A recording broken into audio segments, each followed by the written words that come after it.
like we said, it's a cash crop. Yeah. You see. So, how do you keep such a thing now? Demonized and all locked up. It's high time now. That's why South Africa is looking at industrializing this whole value chain of cannabis. Because there's a lot that you can do, like you said. You see now this production now. No longer just smoke it. You see, you yam it now. Yeah.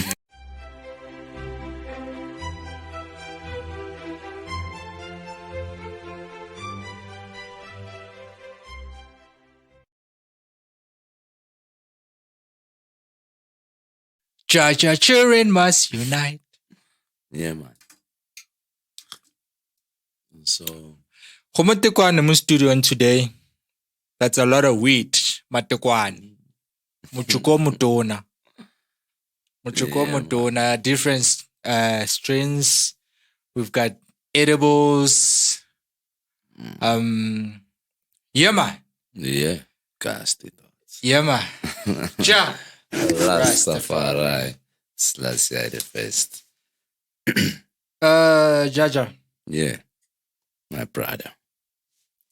Robita, the weed maestro. Some know me as the bartender. The bartender. Yeah, man, the Bartender. Not bar, but bartender. Yes, I. Bartender, man. Yes, I. Yes, sir. Yeah, man. Welcome, guys.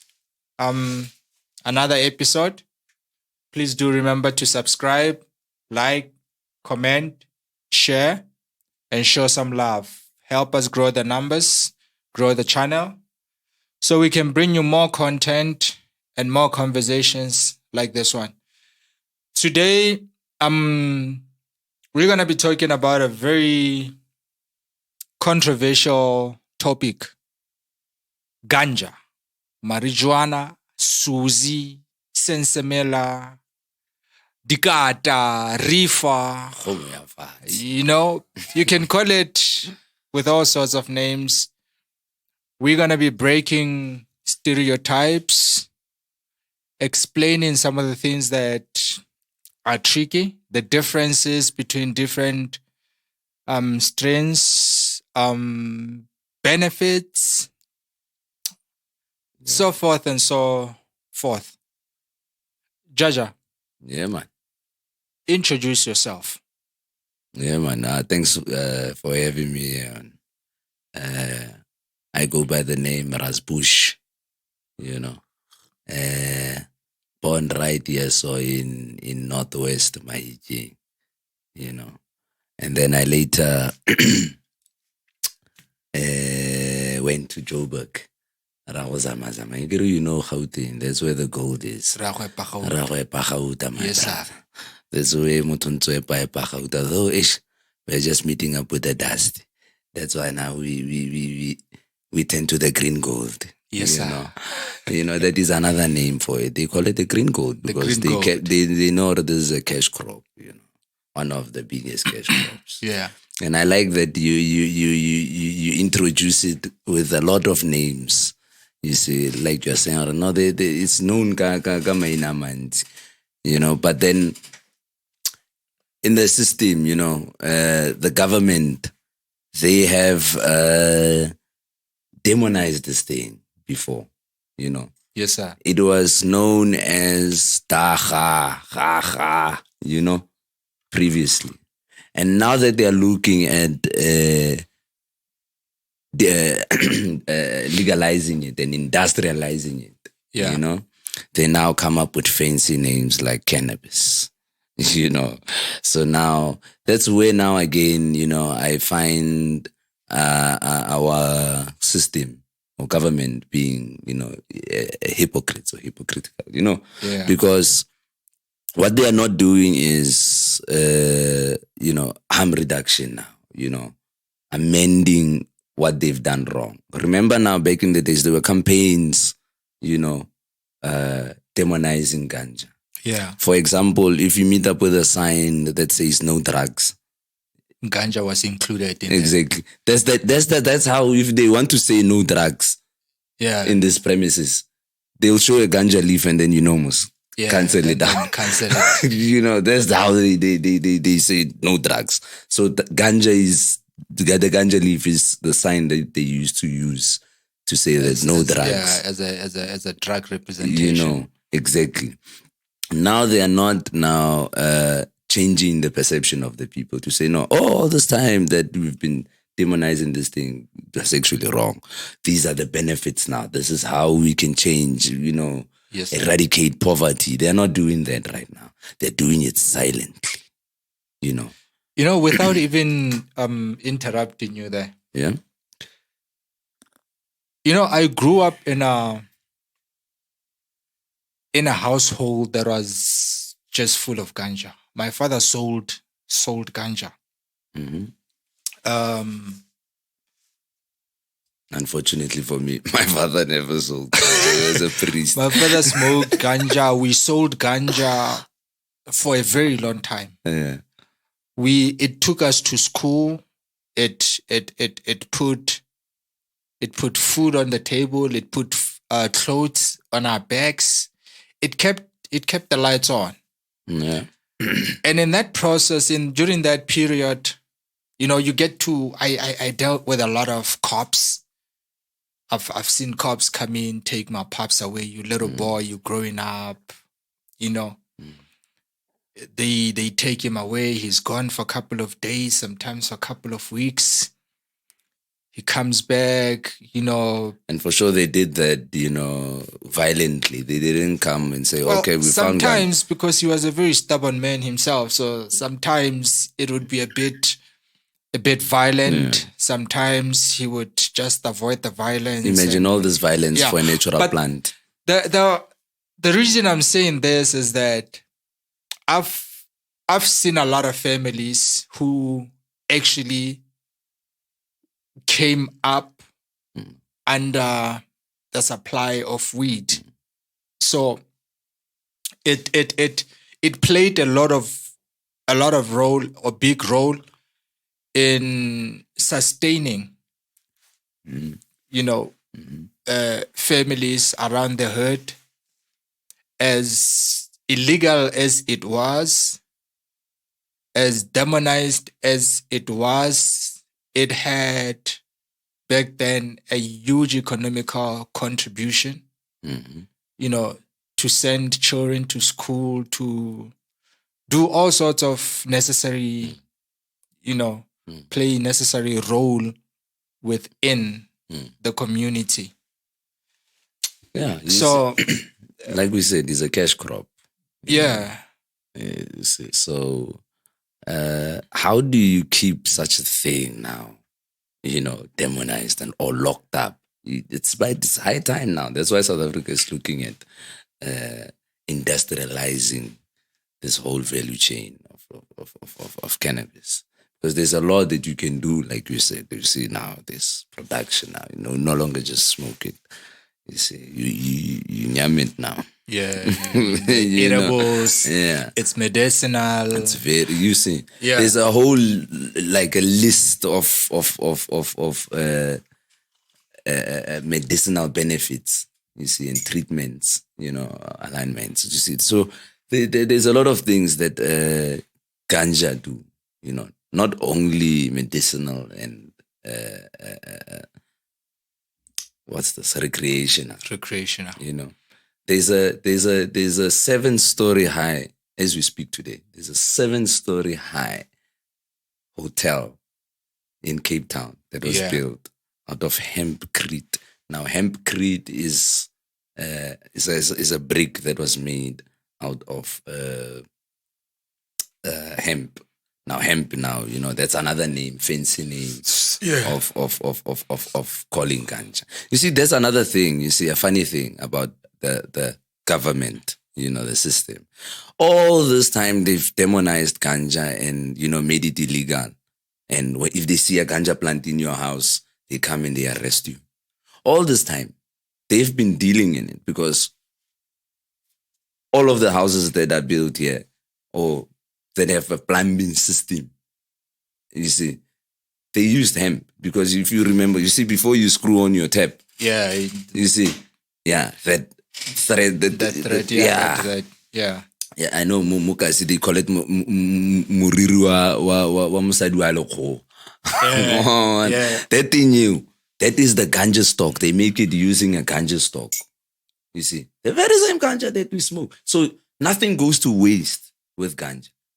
You let it grow. We harvest the heads, stem, the heads for. We can either go extract oil out of it for medicinal purposes, or we're going to smoke it or make products out of it. And then you take the stems. The stems now. That's what it's either now you're going to make hempcrete or plastic or fiber, because even BMW have a version i2.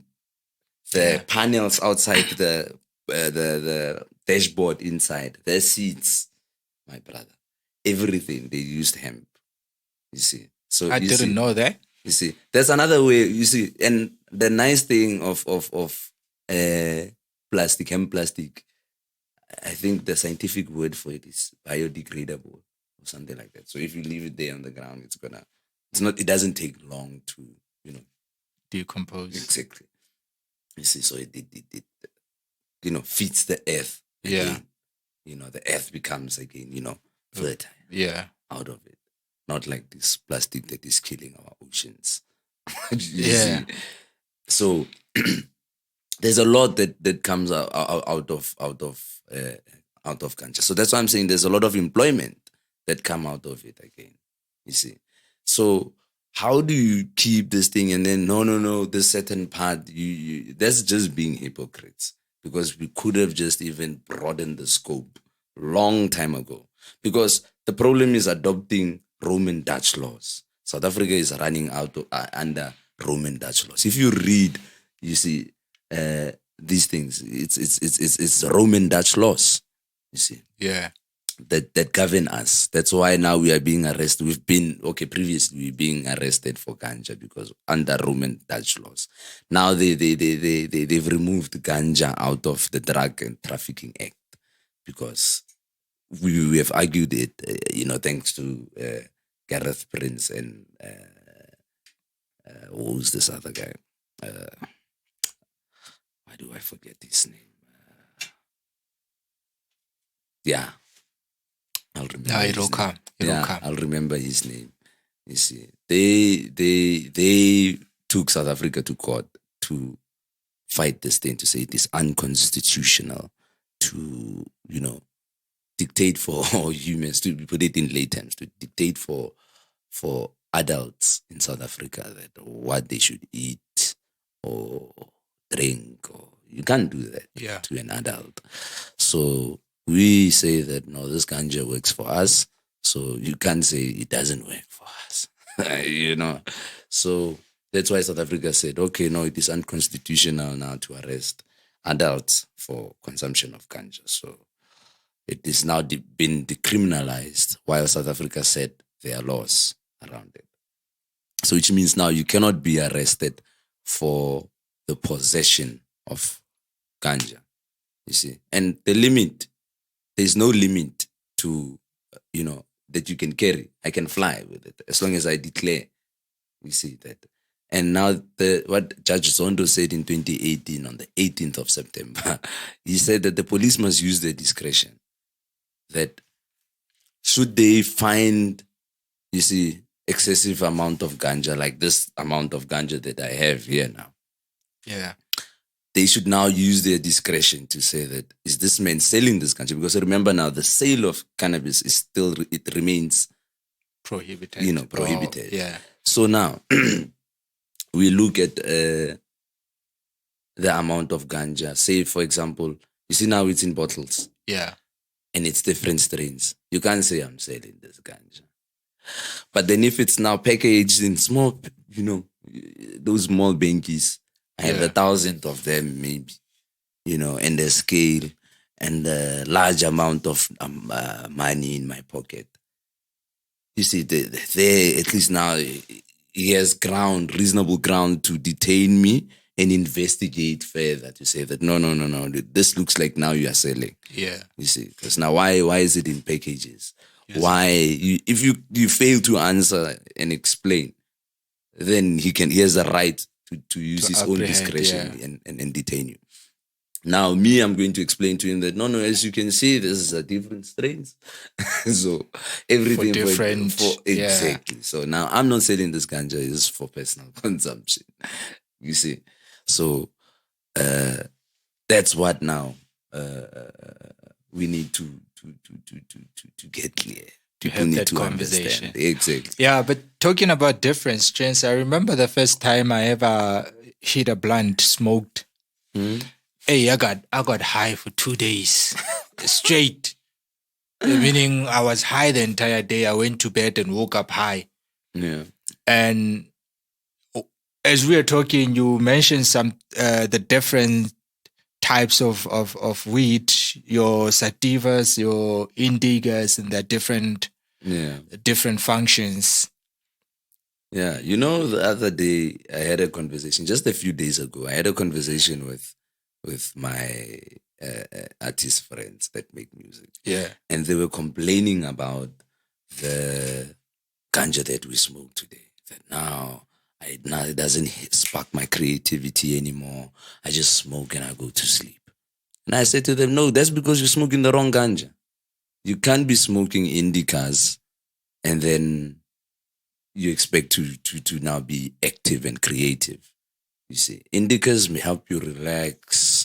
They kill, the pain. They're good for that. Yeah. They're good for pain. They're good for relaxation and insomnia. If you struggle with insomnia, they'll take you straight to bed. You'll sleep like a baby. You wake up feeling fresh. Now, your sativas, they are your active high. You see, they go straight to the cerebrum. They keep you active. You think a lot. You see, and you plan. You see, back in the days growing up, we used to sit under a tree and you would be, planning that. Yeah, you see now, from here now, we need to open up a car wash, chance. While we are smoking, Yeah. This road is busy. You see how many cars do you think we will wash? 20 cars a day. 70 rand times 20, how much? Yeah. Yeah, we need to do it. That's because of the sativas now that we'll be smoking now. Activate you. Yeah, it activates us. Then I said, right, now I have a hose pipe. No, I have a bucket.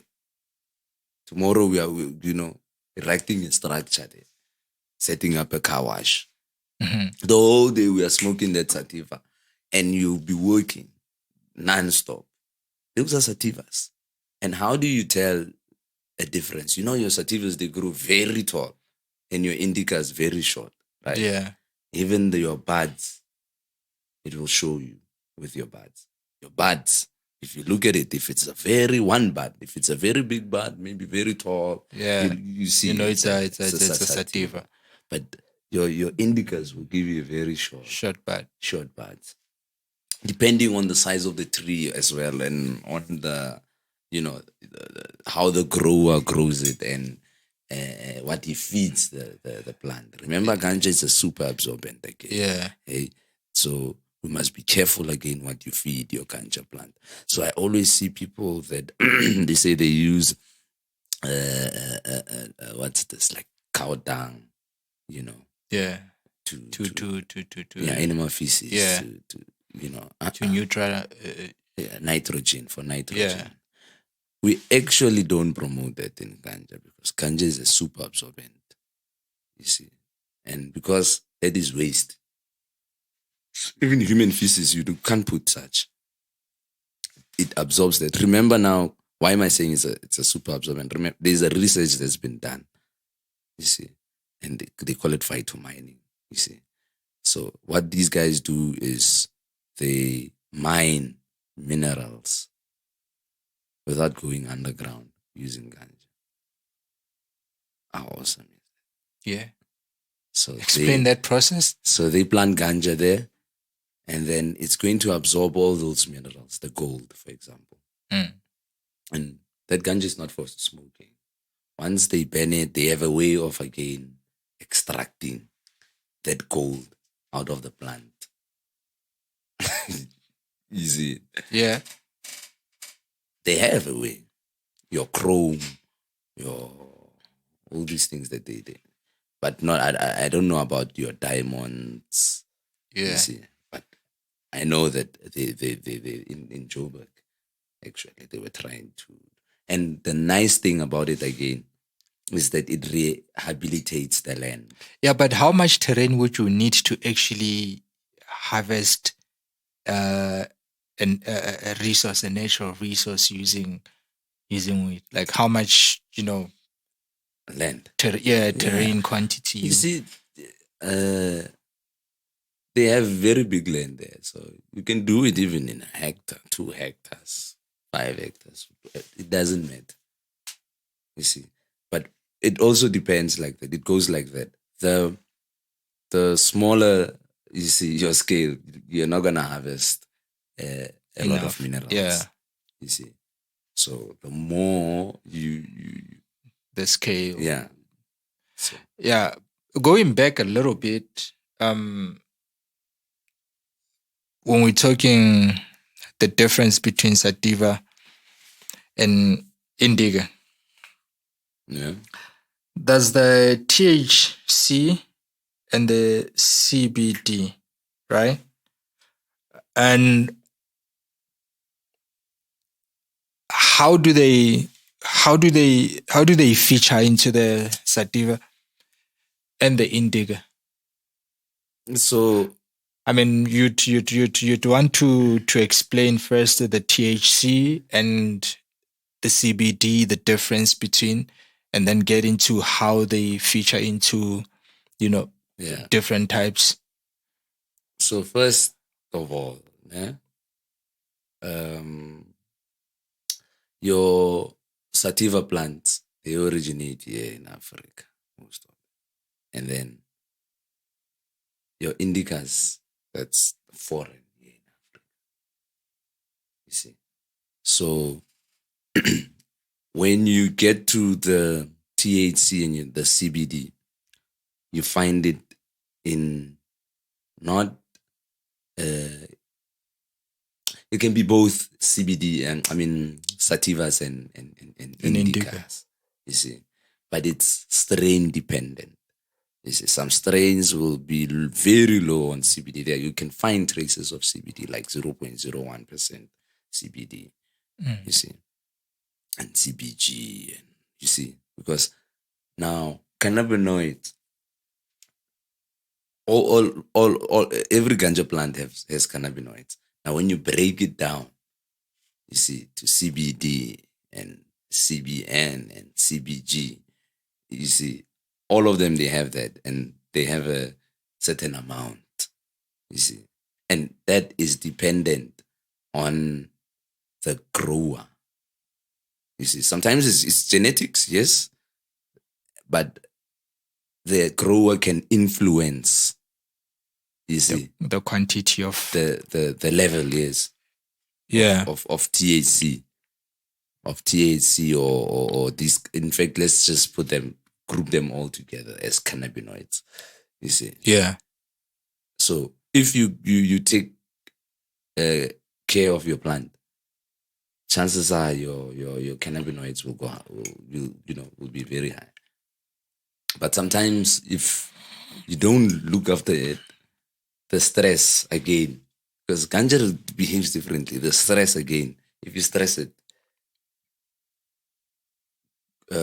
it can also push up the cannabinoids.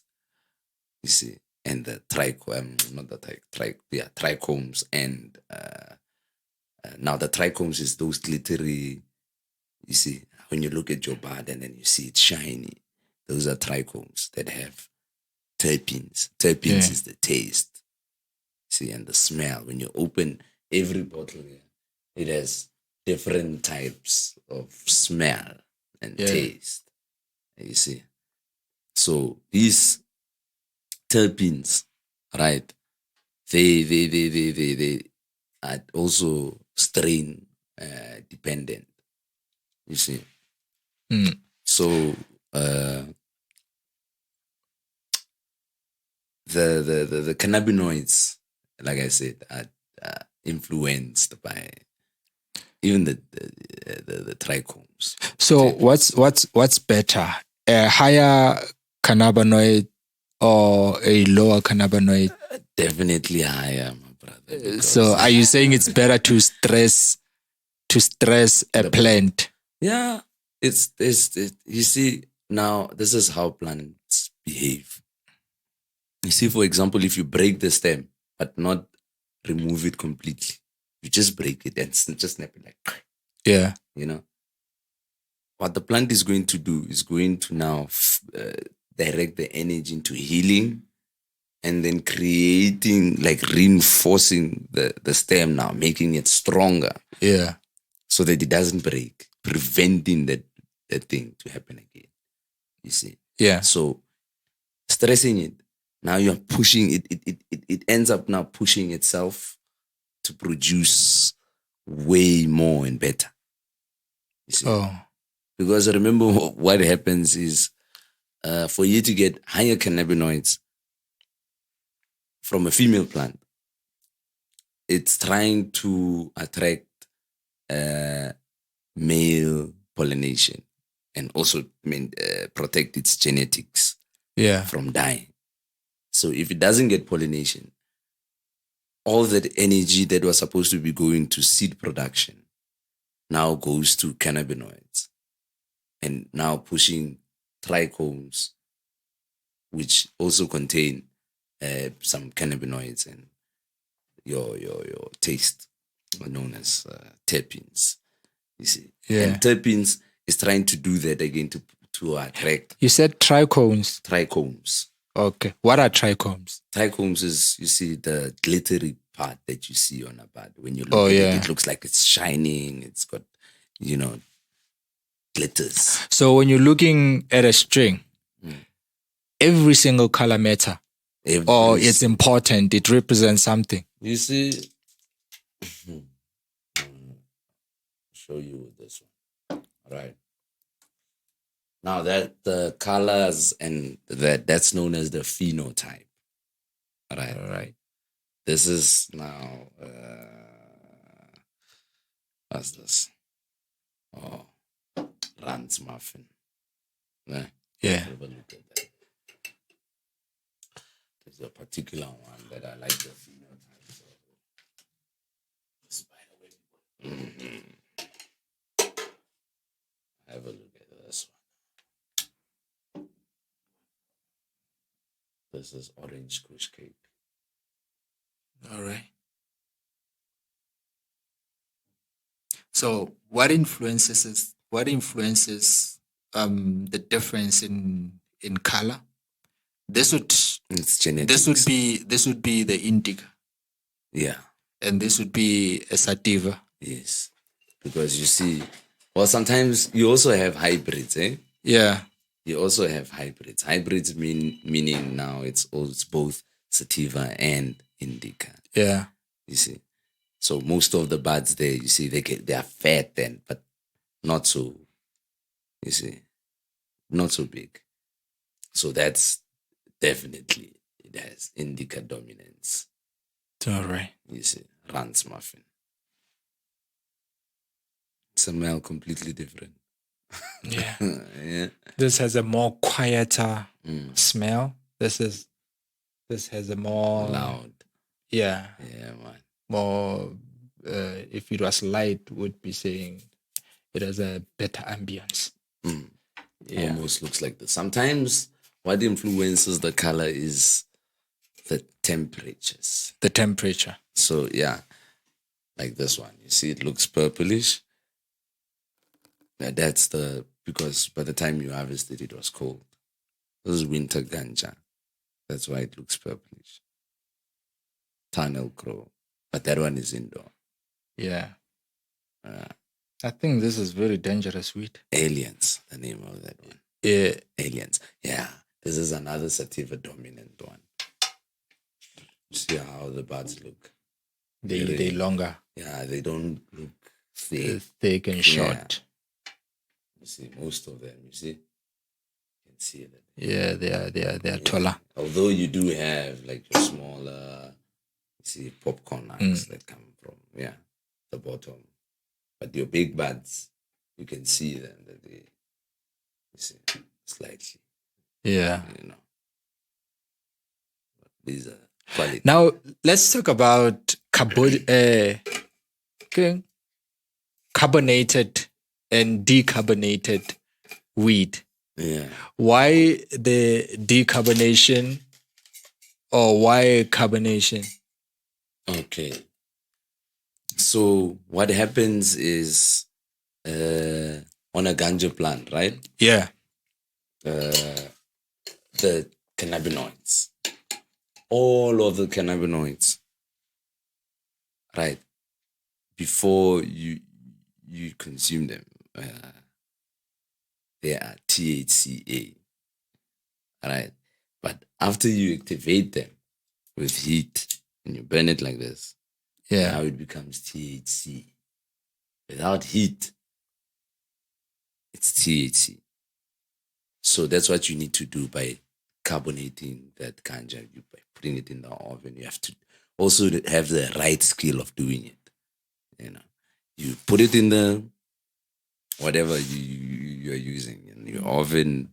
Yeah. You know, that moment there, you're converting it from THCA to THC. What's the difference? Why would you want to decarbonate? So THCA wouldn't necessarily, it will get you high, but Mildly. yeah, you know. So that's why you can't also expose your ganja to extreme heat. You see, like how people always say they boil their ganja to make tea. Yeah. I don't encourage that. So what you do is you rather boil your water, put it in a cup, then take your bud, put it in there, let it simmer. By the time when it's cold, then you can drink it. Not hot. Not hot. You see. I always drink it hot. All of your herbs.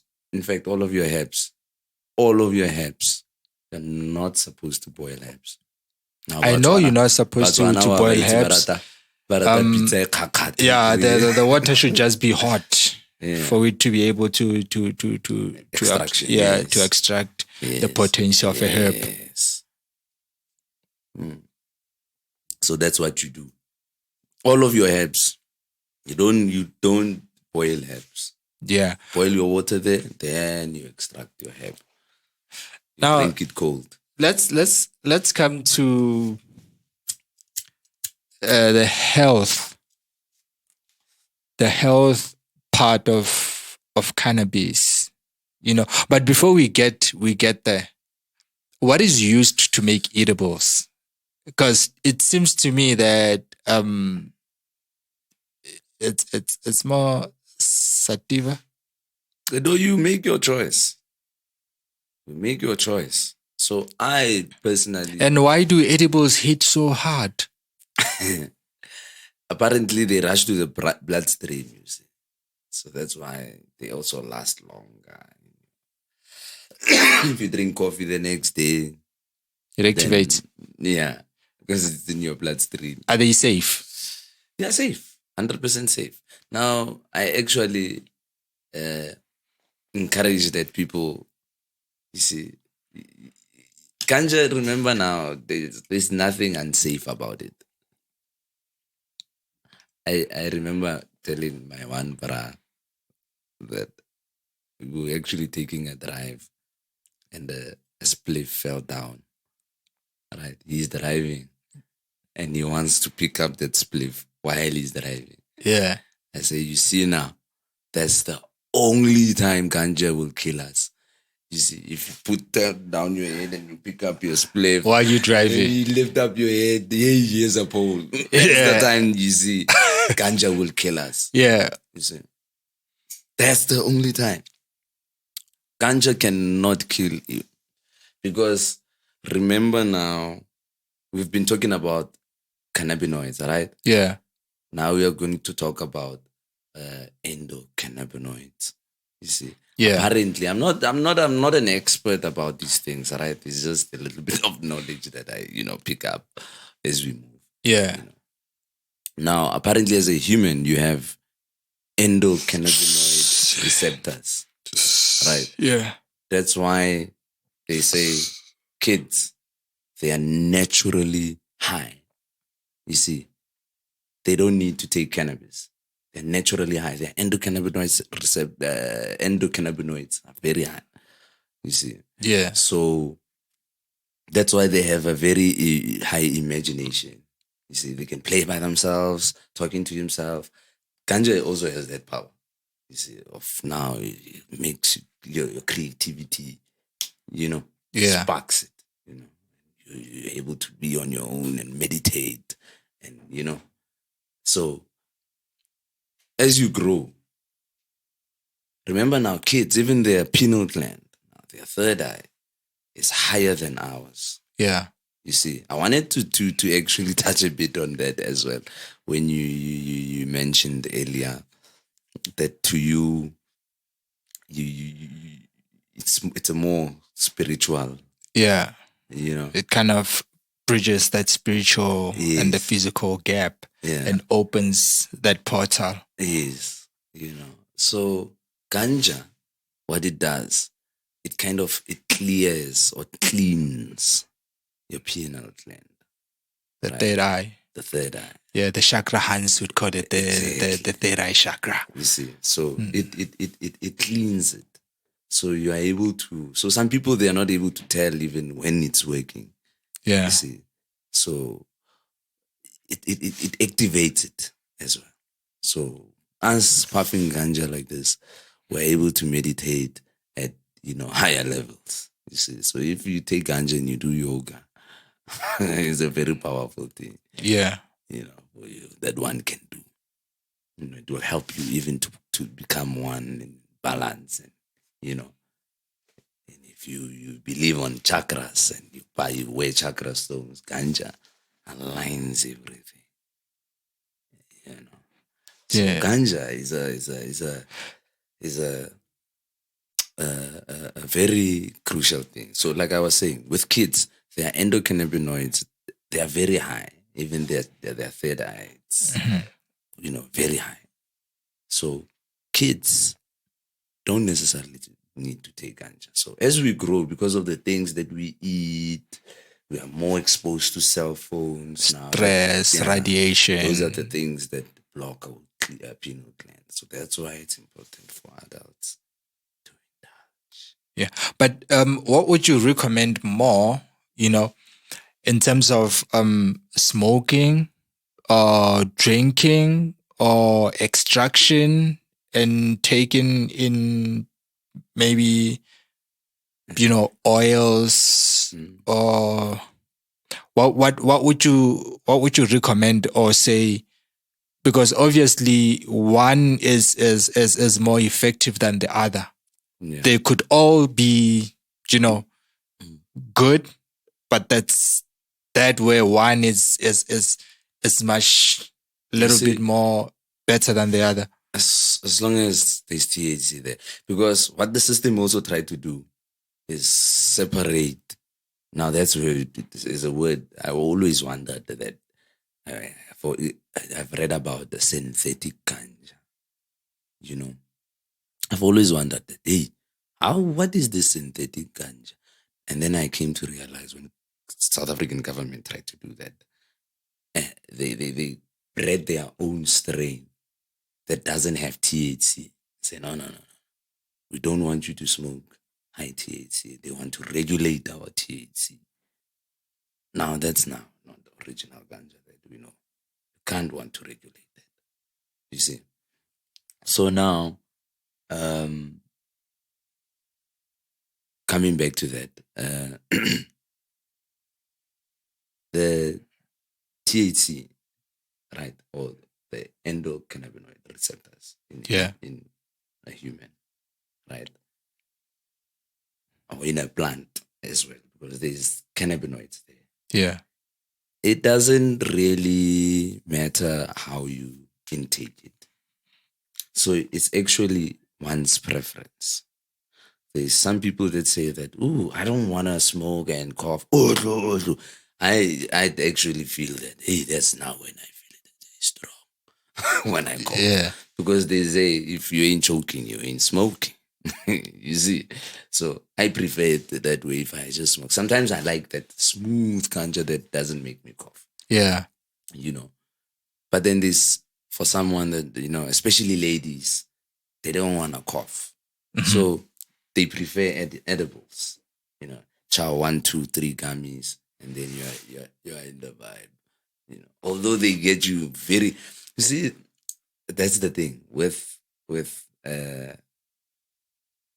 edibles, straight to the bloodstream. First, they must be digested. Yeah. Apparently, they hit you an hour or two later. Exactly, because they first be digested, your bloodstream, then to your head first before they register. Yeah.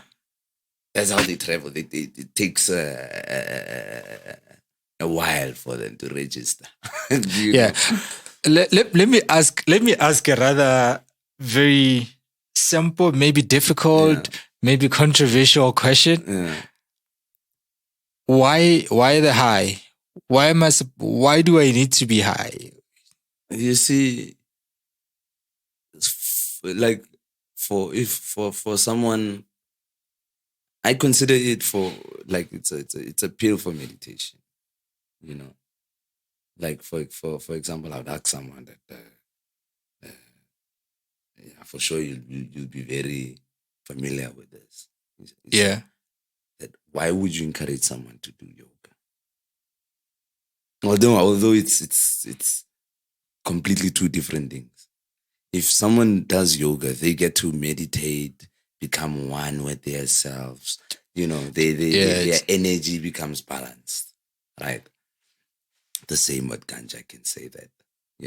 If you smoke ganja, you see, it aligns your energy, it calms you down.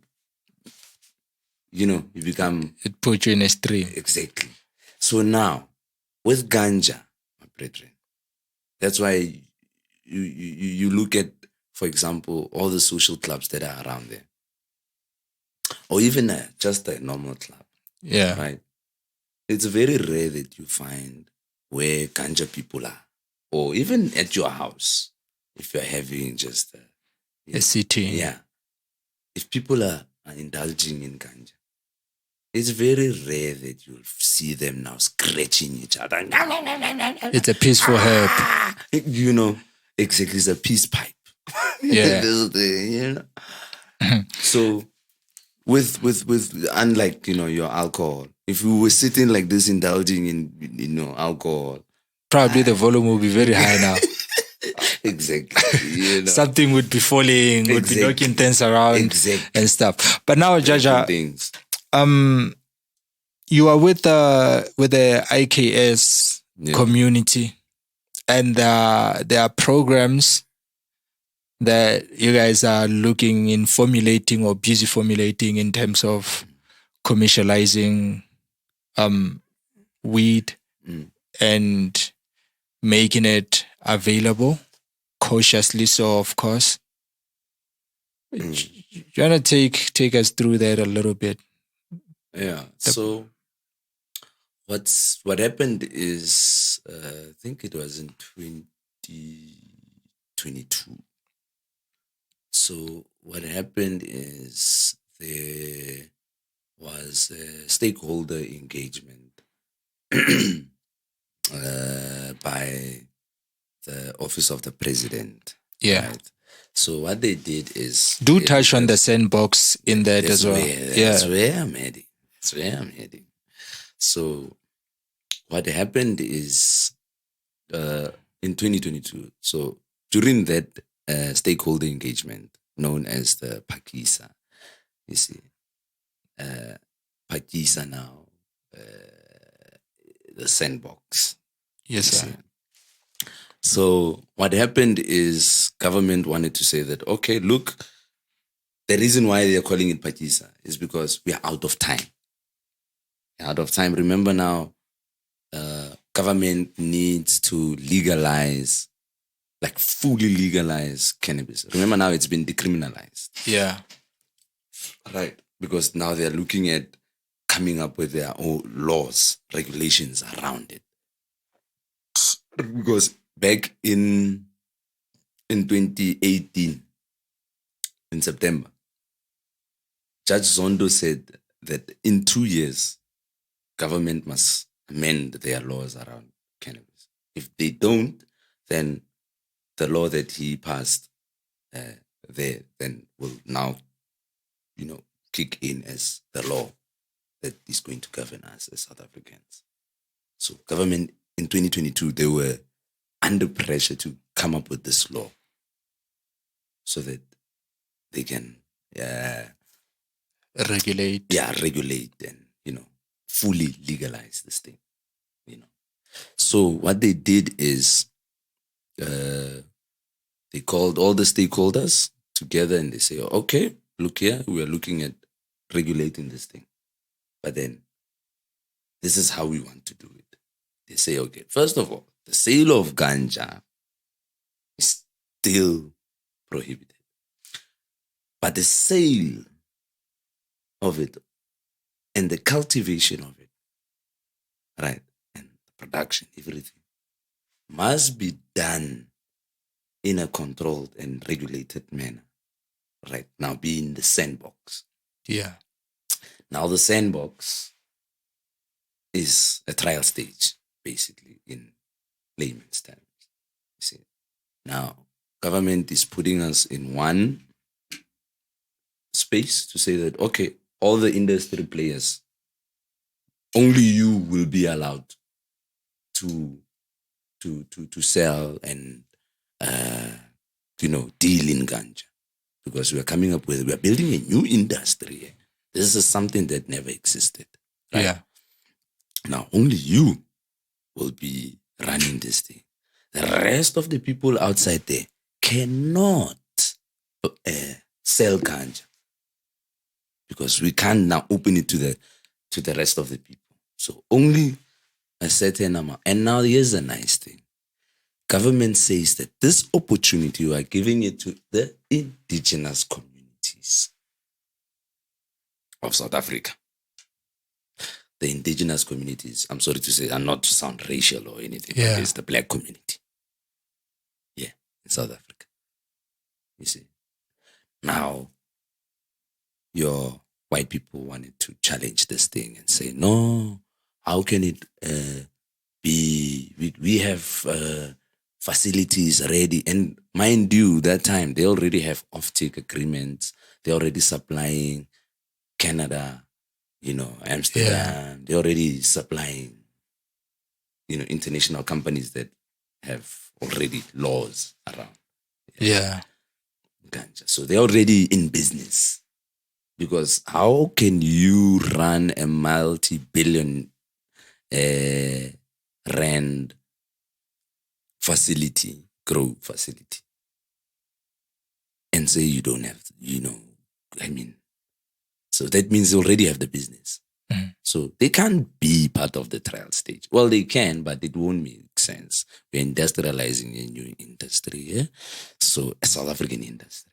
I'm not talking about international market. Yeah, without disturbing, do you think that this conversation, the legalizing conversation, started because the government was getting pressure from the existing elite market?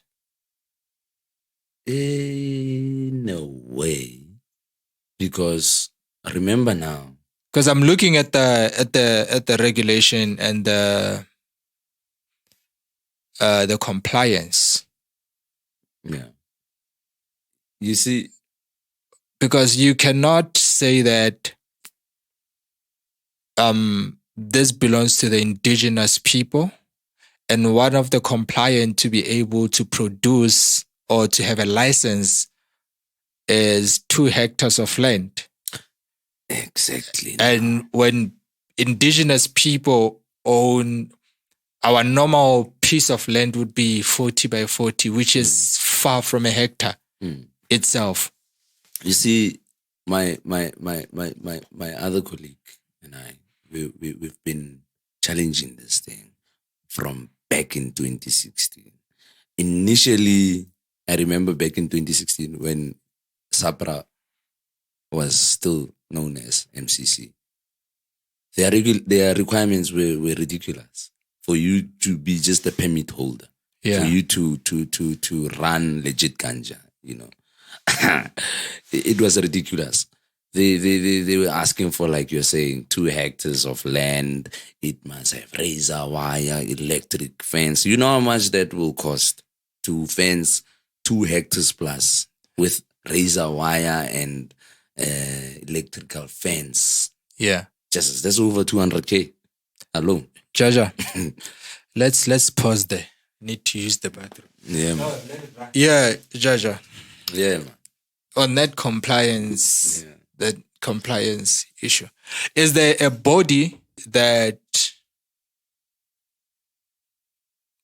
actually runs or that handles the applications? Is it directly government? Is it or is it an independent consultant? Currently, it is what was agreed during those PISA deliberations. Yeah. It's just that people, I don't know, are they in denial of that fact or what. But it was agreed that we already have the Marijuana Board of South Africa. So it is only right that they they regulate this thing. Who sits on that board? So currently, nationally, because they have provincial structures. Yeah. You see, we are about to launch the Northwest one. You see, it's in development stages. Although we have members from the Northwest. You see, so it's just to establish the provincial structure. All right. But who sits on that board is stakeholders in the industry, business owners. You see, they in the national structure. Yeah. You see, it's just business owners in the cannabis industry. You see, yeah. So they issue you they do all the compliance. They tell you what you need to do. For example, if you need to open up a social club, they tell you that, okay, this is what you need to do. You need to have a plus 21 sign up the gate that no under 21. You need to, have all that shebang. Yeah, rights of admission reserved. Full track and traceability of your members. You see, must make sure that you don't sell cannabis to young ones. Yeah. Because we are trying to make sure that this ganja doesn't reach the young ones back in school, because schools are complaining. You see that this is currently the problem that they have. When they search the kids at school, they find them with ganja, they find them with cigarettes, vapes. You see, so they're trying to minimize. Exactly. So we need to remove ganja out of those things. It cannot be associated with vapes and cigarettes. You see. Yeah. Yes, sir. Now, one of the regulations in a sandbox is that it can be prescribed to you by the doctor. Well, basically, because they say you can use it for health reasons. Corrections. Now, how far does it go in a pharmaceutical market legally? Corrections, right? Now, that's not in the sandbox. That's now you're talking about the SAPRA Section 21C license. Oh. All right. So how does the SAPRA Section 21C license operate? So it allows for dispensaries, right, to dispense alternative medicine. For example, you have cancer, you've gone all these chemotherapies, nothing is working, right? Then a doctor can then now say that, okay, we've tried chemo, we've tried all this, nothing is working. You can try alternative medicines. That's when now you can come into my dispensary, and then we also have to run our own consultation and diagnosis. Okay, what is the problem? Okay, maybe this one. No, no, try this one. Yeah. It will help with pain. It will do this. You understand? That's how it's supposed to be. Now, you see? it's but then now, you see, Sapra, they're even challenging that thing. They're even raiding these social clubs and dispensaries. You see, because of that. Because now they are not doing that. What they're doing, they're just dispensing ganja to everyone. You see, not even, are you sick? You are not sick. You see, so they're challenging that to say that no, they're misusing these Section 21C licenses. They've even they are even fraudulent ones. Yeah, you see, they suspect that they are even fraudulent ones. So SAPRA is trying to actually challenge that and put a stop to that. Because there's ever since people in the industry discovered that loophole, they've been misusing it. You see. Now the sandbox, I'll remember, is the trial stage now. It's the trial stage. We are saying that, okay, we can open up a shop. All we need to do is report after 5 years to say that, okay, we've employed so many people. This is how much salaries were paid. These are how many shops were opened. This is all the farms. Full track and traceability. You understand? Yeah. When everyone is dealing within the sandbox, from seed, the whole cannabis value chain, from seed to planting, production, end consumer. Yeah. So now you are doing everything now: cultivation, production, processing. Exactly. Even the consumers, even because you have to have after sales as well. You see. Yeah. You talk too much, Jaja. You're making me forget. You're making me forget my questions. But nonetheless, I wanted to understand how many before I get there, the difference between licensing and permission. And then going further, how many black people hold licenses as opposed to permissions? Well, I know. And in terms of dispensing ganja as for medicinal use, is the club's permission or the club's license the same as that of the pharmaceutical part of it, where you are strictly now dealing with diagnosis and dispensary for medicinal purposes?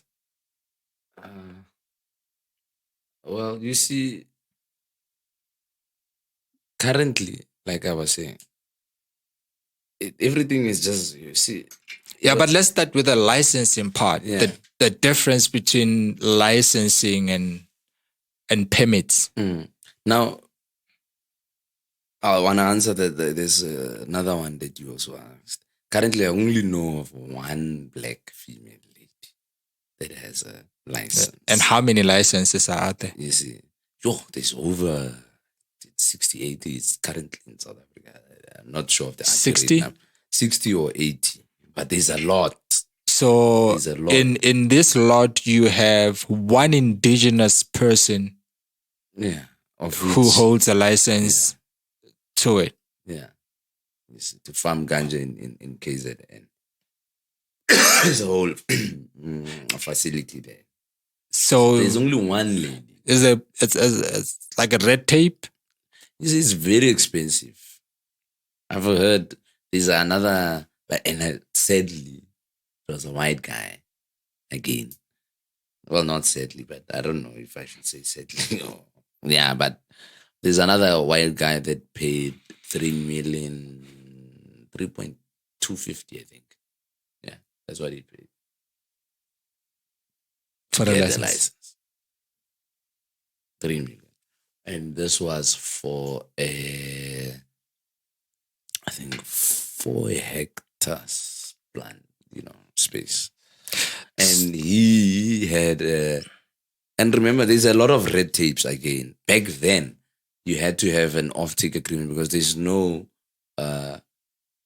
legal market in South Africa. So you have to have an off-take agreement, which means foreign off-take agreement. You see. So if you're not going to push your ganja, there's no way for you to push it here in South Africa. You must only push your ganja outside. So only now we get a chance through the sandbox to say, okay, grow your ganja, sell it here in South Africa. Now we have to make sure that now we are closing for all the illicit ganja that's been smuggled in South Africa, because now we have to grow proudly South African ganja. Yeah, I understand that. I'm just worried over the fact that nobody has the license. Just one indigenous person. And then you have this amount of money, this X amount of land, this X amount of what that you need to be able to license. How many indigenous people have that kind of money to invest in a license? And does it make sense that the indigenous people are given just permission? Don't get me wrong. My fellow black people, you'll find them. They have money. No, they do. But we're looking at a larger scale. As when we started, I told you about how I grew up, and this is small scale. You know, when you have like 5-6 bags of ganja, that's still very much small scale.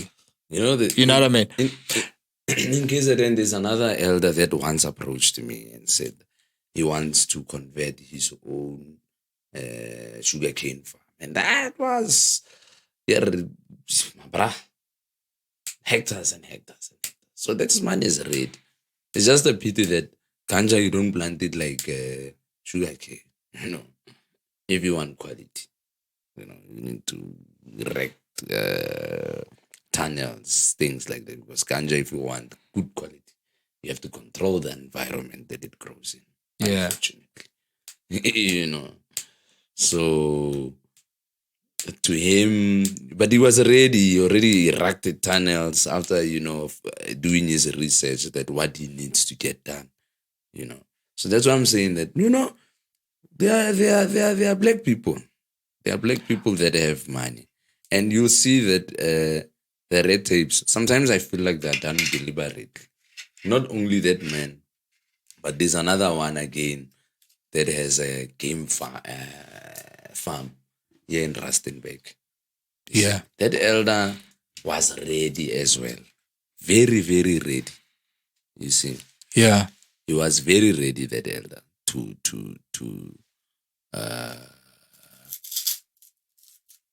start farming. To start farming. Which means the funding was there. You see? He paid. To date, he never got his license because I was helping him to apply, and we also applied, more than once. We applied, been applying. You do a follow-up, you don't get follow-up. So sometimes I feel like this thing is done deliberately. That's what I'm trying to get at, that how does it address maybe the township economy? Because this thing has existed. That market has always been there in the townships, within the black communities. Now I'm wondering, is the legalization of this thing, is it coming as another way to remove this market from the people that survived through it for so long? just like gold, my brother. Just like gold.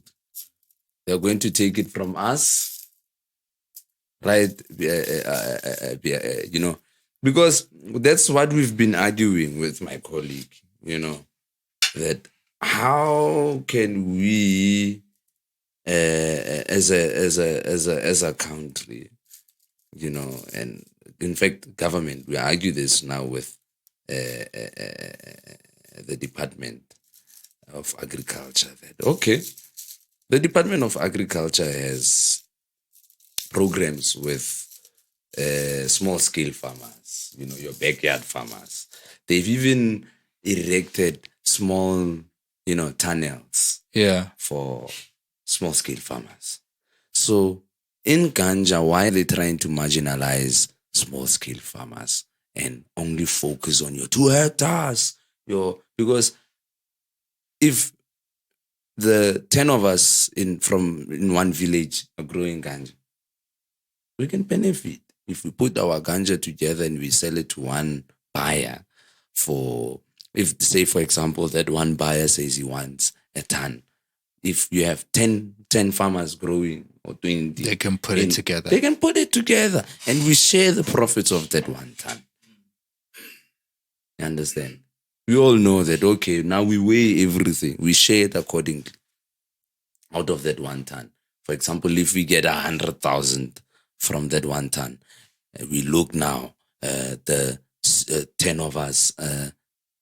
That's 10. Or we divide it according to the weight that you put on the table. Exactly. So if you harvested only 2 and I harvested 10, so that means I'll get 10%. You'll only get 2% of the, you see, or something like that. You see, but according to what, you know, the weight that was put together. You see, so which is a fair thing to do. So why can't Department of Agriculture assist with small-scale farmers? Not only small-scale farmers, you see, because now we are industrializing a new industry. Yeah, you see, this is something that's not always been there. You see, we now need government to allocate those farms, because government has farms. Yeah, but so they must allocate farms, because some of us I are want to beg to differ, differ, Jaja, when you say it's not something that has always been there. No, it's always been there, but remember now, because we were doing it out of fear, you understand? Now it's like we're being silenced. So Loena, you can't invest the money that you have on buying expensive lights, big tunnel. You have to do it small scale, because what's up? You understand? So which also doesn't help you grow, because you're doing it small But coming scale. to think of it, has there ever been a conviction for weed possession? Hey, you see, that's where now you're going where I want.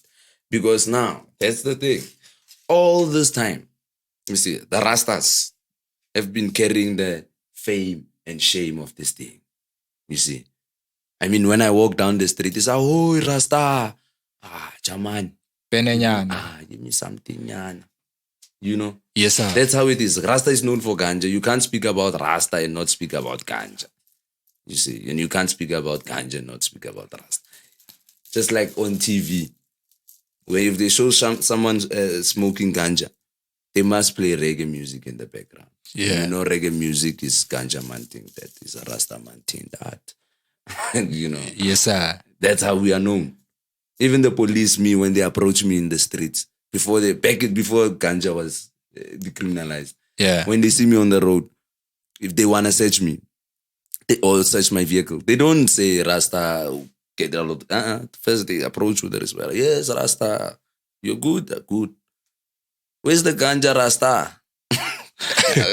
Today you got me. Hey, here's the ganja. Yes, that's how it's always been. Before they search you, they ask you, where is the ganja? Because Rasta man is known for ganja.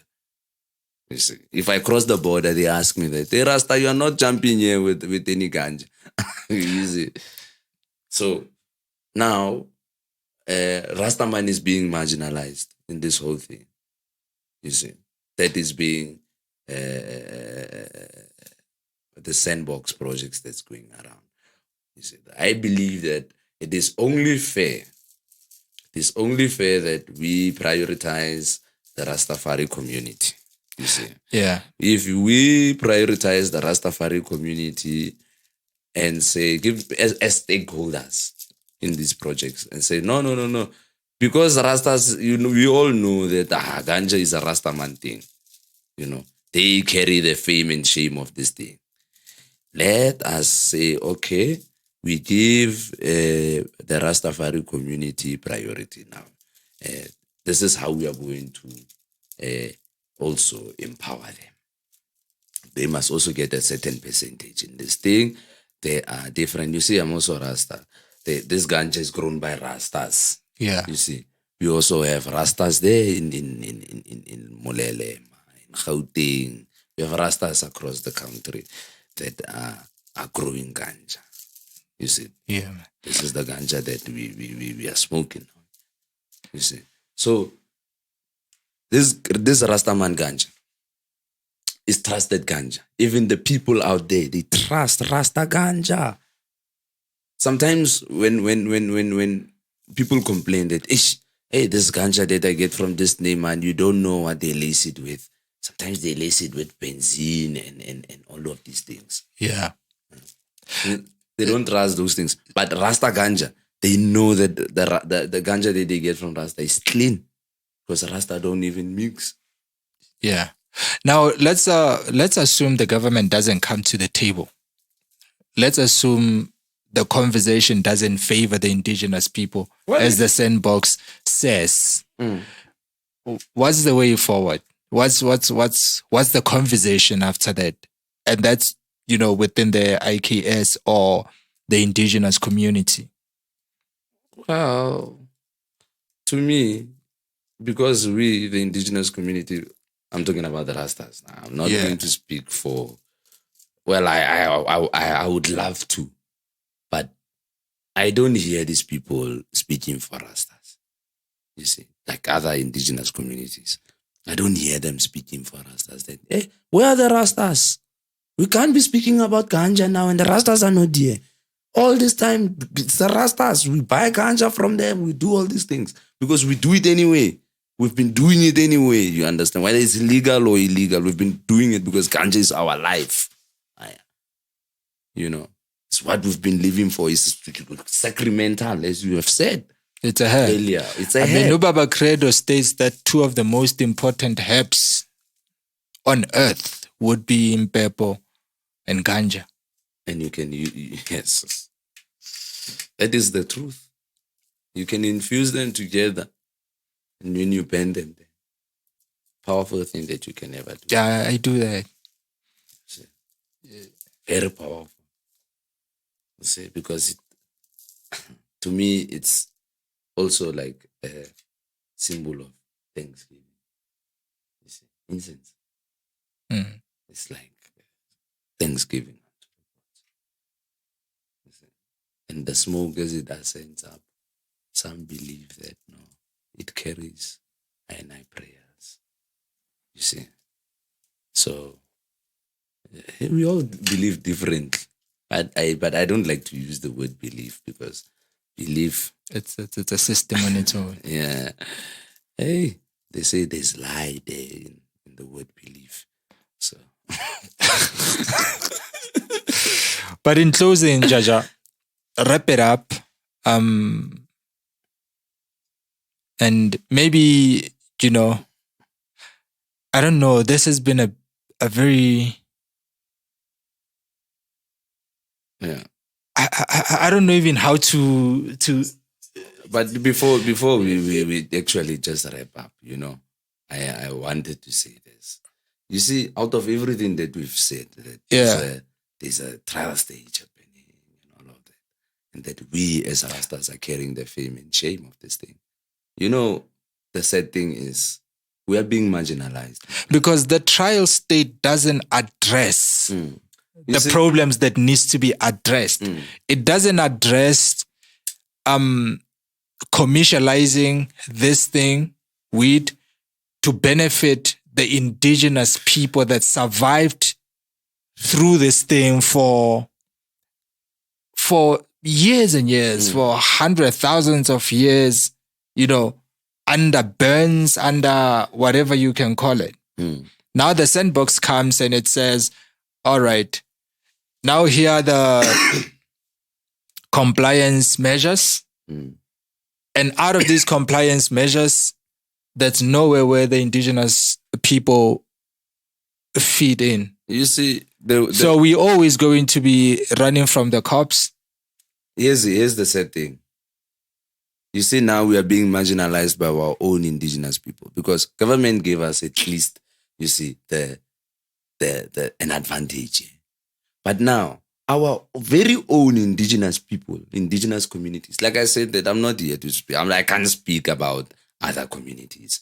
I would love to. I've done that before, you see, with and wearing my different cap as an industry association. Yeah. See. I've done that. We fought for tribal authorities, for traditional healers.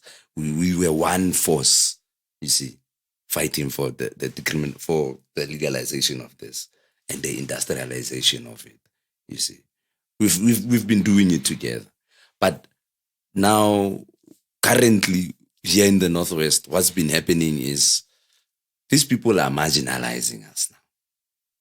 There's another stakeholder engagement that happened with the university of Northwest, the sandbox, as we are talking about. We're talking about the sandbox, how we are going to do it, and all of that. Now we find that now the Rastas are invited to our own thing that we were supposed to be stakeholders. We are invited to this thing, first of all. Now we get to that thing, we are invited to this thing now, which means that there's a lot of things that we are, are not clear to us. That, okay, we are supposed to be stakeholders, but little information is shared. How is this thing going to unfold? When you understand how, where, that information is not clear. Only, bits and pieces of information keep popping up, like 100 million. Hey! Now you get shocked. Okay, so now government has approved. Remember, the problem that we've been having with this thing is that no other financial agencies wanted to support ganja because of the laws. Now we have actually, had a breakthrough to say that, okay, now government says that, okay, we are trialing it out. So we are starting a new thing here. So we need funding. We need to set up farms. We need to set up shops. We need to set up, because otherwise, how are we going to industrialize this thing? Yeah, because, that's the reason why earlier on I asked you, Hore, who sits in this board? Is the indigenous people represented in this board? The marijuana board? Yes. Yeah. They are represented. But currently, in the Northwest, like we're saying, we didn't have a structure. So these people, they become reluctant. I don't know what's happening. It's like they don't know.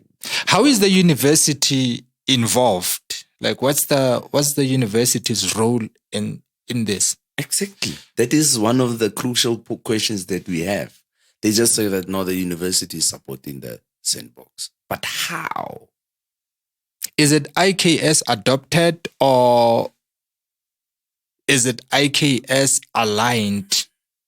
That's the thing that's the question that we want to find out. That how is the university supporting this whole initiative, this whole project? Is it through finances? Because we hear that it's not only the university, there's also DTI involved. There's also science and innovation and small enterprises. So is there a research program at the university? That's what we want to know. That if there's a research program, because I know that there are students currently that are doing their research on ganja. I don't know now, is it because of that or how? Some of these things are not very clear. We asked questions, we didn't get those questions. We didn't get those answers. You see, duck and dive. So Now, there was also media coverage to show you that we are being marginalized. We even complained about the marginalization during the engagements, the deliberations.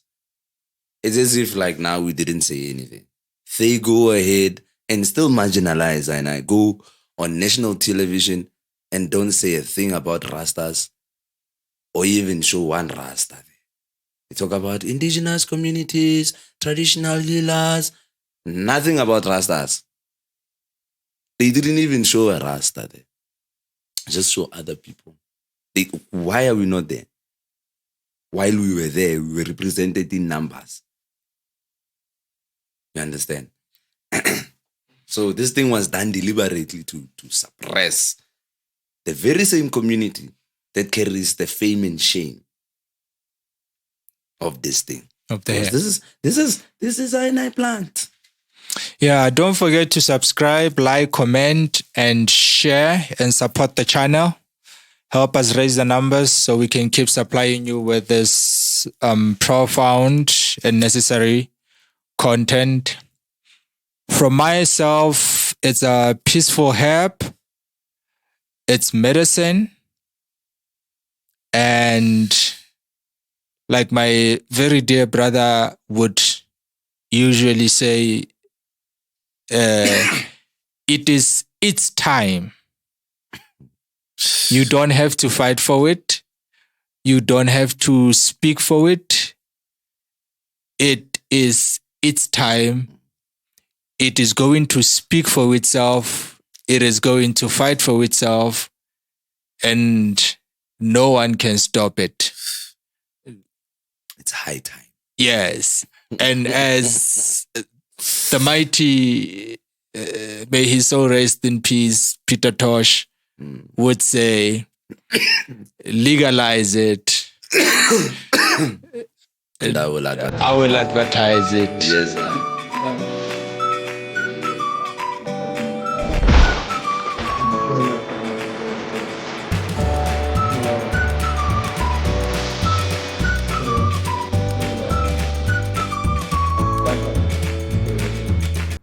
Yeah.